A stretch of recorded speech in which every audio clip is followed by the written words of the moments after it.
Hello, hello everyone! Kumusta na mga kasisteret natin dyan? Mga ka-OFW natin all over the world. Ayan, maulan ngayon dito sa Greece. Sobrang ulan. Kaya ang government dito. Walang pasok ang mga estudyante. Mga mga nagtatrabaho lang sa mga bye-bye, mga sa opisina. Mga bata walang pasok. Bumabagyo. Umuulan. Ayan. Abang mga mag-ano muna tayo, merienda muna tayo, kwentuhan muna tayo. Ayan. Kumusta naman ang mga buhay-buhay? Mga nagsi-uwi ang mga OFW sa Pilipinas. Kumusta naman ang mga bakasyon ninyo? Okay, siguro hindi mo na uuwi. Kumusta naman ang mga panlalait sa inyo ng mga mga nasa Pilipinas? Aminin nyo. Pag umuwi tayo sa Pilipinas, may maririnig at may maririnig tayong panlalait. Sabi nyo, iba dyan eh. Uy, umuwi si ganito. Ganun pa rin ang mukha. Hindi naman ang kuminis ang mukha niya. Mas lalo naging, naging nigra. Ganun ang mga barat ng mga ano natin eh. Mga tao sa Pilipinas. Mga chismoso. Diba? Bumabanat sila. Uy, tumanda nga lalo. Tumanda nga lalo. Nanggaling sa ibang bansa. Pero hindi naman makinis. Yun pa rin ang mukha. Ayun ang sabi ng mga chismoso sa atin. Di ba? O shout out sa mga chismosa dyan. Mga chismosang mapanlait. Di ba? Relate kayo dyan. Pag nakita nilang, ko po, maitim ka. Ay, hindi naman siya pumuti. Yun pa rin ang mukha. Di ba? Yun pa rin ang mukha. Marami pa lang siyang bulutong sa mukha. Mga pilekes, mga tigidig. Ganun. Di ba? Ang mga panlait dyan. Di po kami pumunta dito sa ibang bansa para magpakinis at magpaganda. Sinasabi ko po sa inyong lahat na dito sa Greece, sa ibang bansa, hindi kami nagpapakinis ng muka at mga nagpapaganda, kundi nagkukudkud kami ng mga kubeta at kung saan parte ng bahay ng mga amo namin. Diba? Ayan ang trabaho namin. Pagpaano lang kami pag may mga parte-parte kami. Ayan. Sabagay, pagpapasok ka naman, pero disente ka naman. Gaya ko, nasa trabaho ko ngayon. Ayan. Nandito ako sa kusina, mamaya mamamalensya ako. Magme-merienda lang muna ako. No? May merienda din, isang Coca-Cola, at saka may cake tayo dito. Dala-dala ko kasi dito sa amo nagda-diet ang amo ko. Ito yung cake ko, red velvet. Dala-dala ko.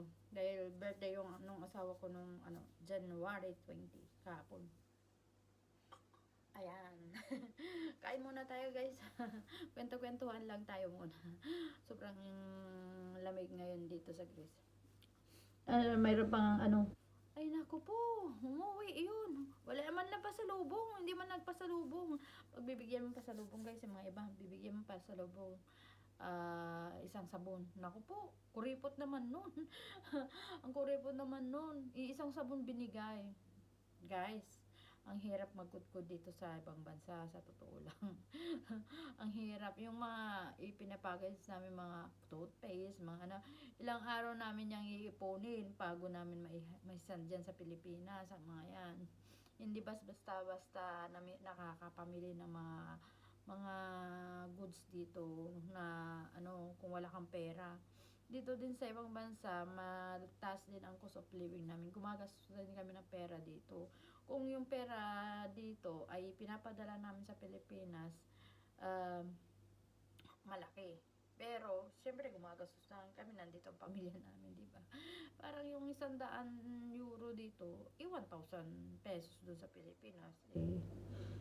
Ganun, ang gastusan dito, yung sahod mo, pambayad mo lang ng boarding house, boarding house, mga bills ng kuryente, bills ng tubig, lahat. Akala nyo marami kami pera dito sa ibang bansa. Nako po, kahirap kumita dito sa ibang bansa. Hindi kami namumulat ng pera dito sa ibang bansa, guys. Ayun pa yung wala naman naiambag sa'yo, tapos minamata ka pa noon. Maya maya nandyan ang hihinga ng pasalubong. Ay naku po, shout out sa mga ano dyan ha. Mahirap talaga dito sa ibang bansa guys. Kala nyo madali lang, hindi, mahirap, napakahirap. Kung pwede lang na umuwi na lang kami at pahinga doon sa Pilipinas, ginanawa na namin, kaso mas mahirap pa rin sa Pilipinas. Ang hirap din kumita sa Pilipinas. At least dito, ang ganda lang dito, pag wala kang pera, maghanap ka ng trabaho, part-time ka, automatic, meron ka ng pambili na pagkain. Sa Pilipinas, nakakadang kung tamad ka. Sa Pilipinas naman, punta ka sa bukid, may kangkong, may kuhol. Punta ka sa dagat, may mga talangka na mga suso. Masarap din sana mamuhay dun sa Pilipinas. Pero, ang problema, pera ang problema sa Pilipinas. Lalo na pag nagkasakit ka, diba? Dito kasi, sa ibang bansa, pag nagkasakit ka, kung may complete papers ka, wala kang babayaran. Ultimo gamot, libre. Libre. Wala kang babayaran. Zero. Kahit lahat ng x-ray mo, kahit anong x-ray mo dyan, libre. Walang bayad. Yan dito. Pag nanganak ka dito sa Greece, sa ibang bansa, may makukuha kang pera sa gobyerno. May bibigay sa'yo ang gobyerno. Hindi naman pwede mga anak ka ng mga anak. Magkano lang naman ang pambili ng gatas. Pambili ka ng palagan. Noko po, patay ka. Imbes na yung nakuha mo lang na na sustento sa gobyerno sapat lang. Diba? Kain tayo guys. Nilamutak ko na yung red velvet. Nako po, makakain ko kaya lahat ko. Habang nagkukwentuhan tayo. Napakaulan ngayon. Sobra. Yung amo ko pumasok na sa trabaho. Saglit lang daw siya. Mamaya nandito na yun. Hulutuan ko pa ng pagkain. Sa bagay, ano lang naman ang gagawin ko ngayon. Magpapalit lang ako ng bedding. Tapos magluluto ako pagkain niya mamaya. Tapos lilis ng konti. Tapos uwi na. Yan ako makapaglinis ng part-time ko ngayon kasi maulan nga. Part-time ko dyan sa baba. May part-time din ako dyan sa baba. Sayang din yun guys. Kailangan natin mag-part-time minsan-minsan. Kaya nung linggo, nag-part-time din ako nung linggo. Hindi, kwarta na rin yun. Diba? Kung may sabihin sa'yo na mo, guys, na mag-part-time, ayos na ayos yun. Shout out po sa lahat. Habang kumakain tayo. Nakakatuwa talaga yung mga mga chismosa sa atin. Talagang nire-rate ako yan. Mga chismosa. Tapos sabi niya, uy, dumating na siya pero ganun pa rin ang mukha. Ang itim-itim niya. Bless lang tumanda. Ano nga naman tayo, bumabata tayo lahat. Habang tumatanda tayo, bumabata. Siyempre mangungulubot nila mga katawan natin, mga mukha natin, mga skin natin, mga mangungulubot. Alam nga babata ka. Alam nga na, imbes na, sabi, alam niya na paurong ka. Grabe ang mga tao sa atin. Ano bang lait? Kaya mga OFW, wag muna kayong uuwi ha. Hanggang hindi kayo pumuputi. Hanggang hindi kayo pumuputi, gumaganda. Ay ayaw ko na umuwi sa Pilipinas Baka malait na. Malait na naman ako. Ay, tumanda ka. Hindi ako tatanda. Babate ba ako? Grabe si daw. Maladagdagan na naman ang edad ko. Huwag kayong magalala. Tatanda na naman ako. Hello sa mga gusto nila bubata ka lang. Hindi tatanda.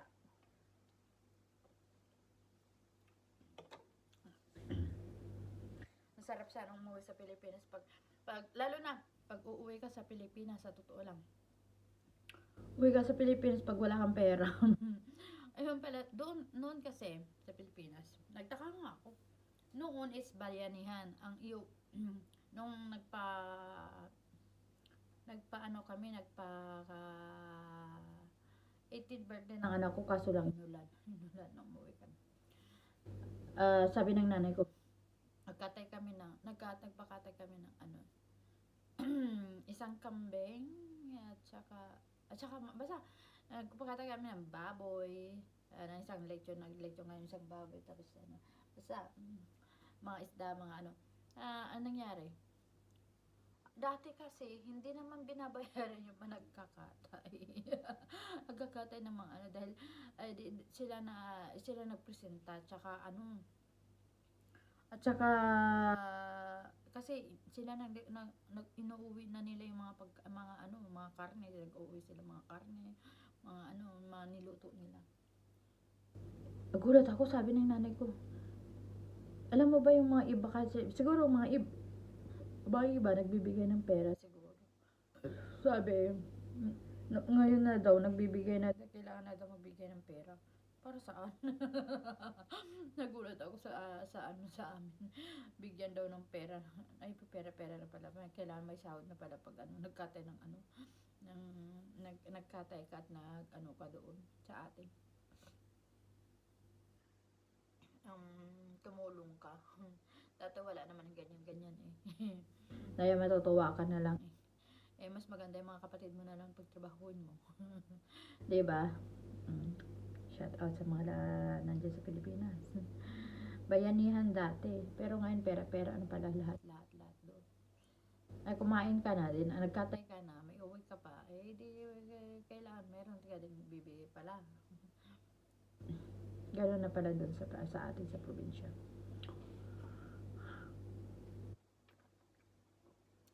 Nakakatuwa na rin na umuwi sa Pilipinas sana. Kaso lang, wala kang pera. Sa una, oo. Kasi may dala ka pang pera.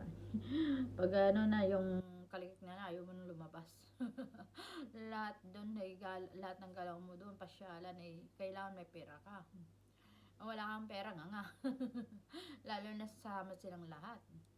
Tapos yung 100 mo. Yung anak kasi pupunta sa karinderya. Eh dati 5 pesos. Marami na ako nabibili ng 10. 20, marami na yon mga chichirya. Aba, yung 500 ng anak ko, pupunta na ng ano, wala nang sukli. Wala nang sukli. Ayun, nung umuwi kami, natutuwa ka na lang eh. Ang tagal namin umuwi. Siguro after ano naman siguro, hirap din kasi mag-ipon guys. Madali lang sana kung dito lang nga sana, kung konti lang sana yung ano, yung amasahe. Ako po, siguro uwi ako sa Pilipinas. Pero nga hindi muna ako uwi. Hayaan mo muna. Andito naman yung pamilya ko. Enjoy muna tayo dito sa ibang bansa. Pero masarap talaga ang umuwi sa atin. Lalo na yung gustong gusto ko, kaya umuwi ako. So makauwi ng summer. Yung mangunguha ka ng mga ano, yung mga suso sa ilog, sa ilog, suso, mga antulya, mga talangka, hipon, ano yung gustong-gusto ko, yung pumupunta ako sa ano, sa ilog. May palaging gusto kong lumalangoy doon at nangunguha ko ng mga ganun, mga ano, mga lamang dagat. Yun ang pinakagusto ko sa lahat eh, pag umuwi ako. Nalaglag yung hikaw ko guys. Nalaglag yung hikaw natin, yung ano. Kaya pala hindi ko siya maiano. Binili ko to sa siya ng ganda. Star ang ano niya. Yan. Hapupo muna ako saglit lang. Mamaya mag-start na naman ako ulit magtrabaho. Raratratin natin yan mamaya. Saglit lang naman ano ko. Malinis naman ang bahay ng amo. Kaso lang gusto niya ano, kasi maraming alikabok. Ilang araw din akong hindi nakapaglinis kasi kung saan niya ako pinapadala. Nung ano, Saturday pumunta ako, table settings ako sa bahay ng jowa niya. Ay, dumating pala siya nung ano, ng Sunday.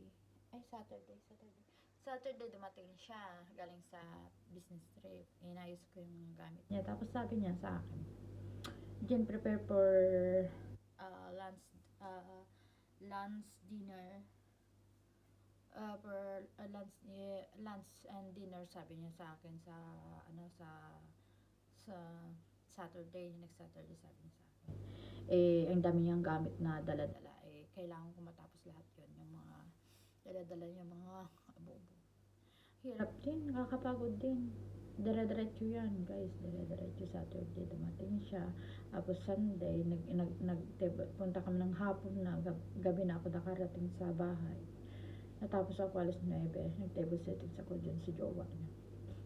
Tapos, linggo, wala akong day off kasi sabi niya, babayaran daw, okay. Sabi ko na okay, sabi ko naman. Sayang din yun, guys, eh. Pag may part-time, grab natin ng grab. Sayang din. Kasi hirap kumita ng pera ngayon. Eh, di, kumuha din ako ng kasama. Yung sa jowa naman niya, mayroon siyang maid. Yung jowa niya may maid, kaso lang hindi niya alam yung mag-serve pa. Kailangan talaga ako, kasi ako talaga palagi dati kumukuha yung amo ko ng professional na nagse-serve talaga, binabayaran nila. Pero ngayon mula sa pala hindi na siya kumukuha, ako na lang. Ako na lang main waitress. Ako ang taga-utos sa kaya ako na rin ang nagte-table settings. Hindi na siya kumukuha mula sa ng ng alin ba yun? Yung professional na mga professional naman na wala din naman. Mas magaling pa kaming tayong mga Pilipino kaysa sa kanila. Ang lang nila, sa labas lang talaga sila. Hindi man sila tumutulong sa loob. At tapos dapat sa labas, tumulong din sila sa loob. Kasi dapat lahat-lahat eh. Hindi porket sabi sa'yo serving lang. Siyempre tayo mga Pilipino, hindi naman tayo tutungan ng nakikita natin yung mga kasama natin na nagtatrabaho, tayo pa upo-upo lang. Sila pa siga-sigarilyo, pa upo-upo lang. Pag wala na siya nang serve sa labas, ganun sila. Ako ayaw ko ng ganun. Katapos ko dun sa labas, wala akong gagawin sa mismong buffet o kaya sa mga lamesa sa labas. Pupunta ako ng kusina, tutulungan ko mga nandoon sa loob. Naghuhugas, tulungan ko sila kung kailangan nila ng tulong. Ganun ako, ayaw ko na po. Ayan, mahaba na naman ang ating chismisan. Ayan, paalala, wag muna kayong uuwi pag maitim pa kayo. Sa mga OFW dyan. Para hindi kayo malait ng mga marites dyan. Kailangan nyo magpagluto. Paano naman kasi sa atin sa Pilipinas? Mas pa, yung galing Maynila. Mas maputi pa kasi puro gluta yung mga ginagamit nila. Samantalang tayo, paano naman tayo magbugluta, guys? Sabon lang tayo, maligo lang tayo, maghilamos, okay na. Sila, paganda sila, kudkud sila, pero pag mga iba sa kakakudkud nila, sa totoo lang, sa kakakudkud nila mga mukha niya, naninipis na yung mukha niya, ang dami na mga pekas-pekas sa mga mukha niya. Sa awa ng Diyos, wala pa naman ako mga pekas-pekas, yun pa rin naman ang mukha ko, wala naman akong filter, guys, so, yan talaga mukha ko. Pulbo lang ako, at saka lipstick, yan lang. Papasok ako sa trabaho, yan, ganyan ako. Pulbo, ayan. Lagi ako nandito sa, ito, pulbo ko. Lagi ako nagpapadala ng, ganito, kasi hindi ko na, yung Johnson, para na siyang, yung Johnson, kasi para na siyang Arena. Kaya, tender care ako ngayon. At saka lipstick, ito lang, lipstick. Dito sa, lipstick, at saka tender care lang. Ayan, guys, bye muna, guys. Enjoy. Happy weekend to everyone.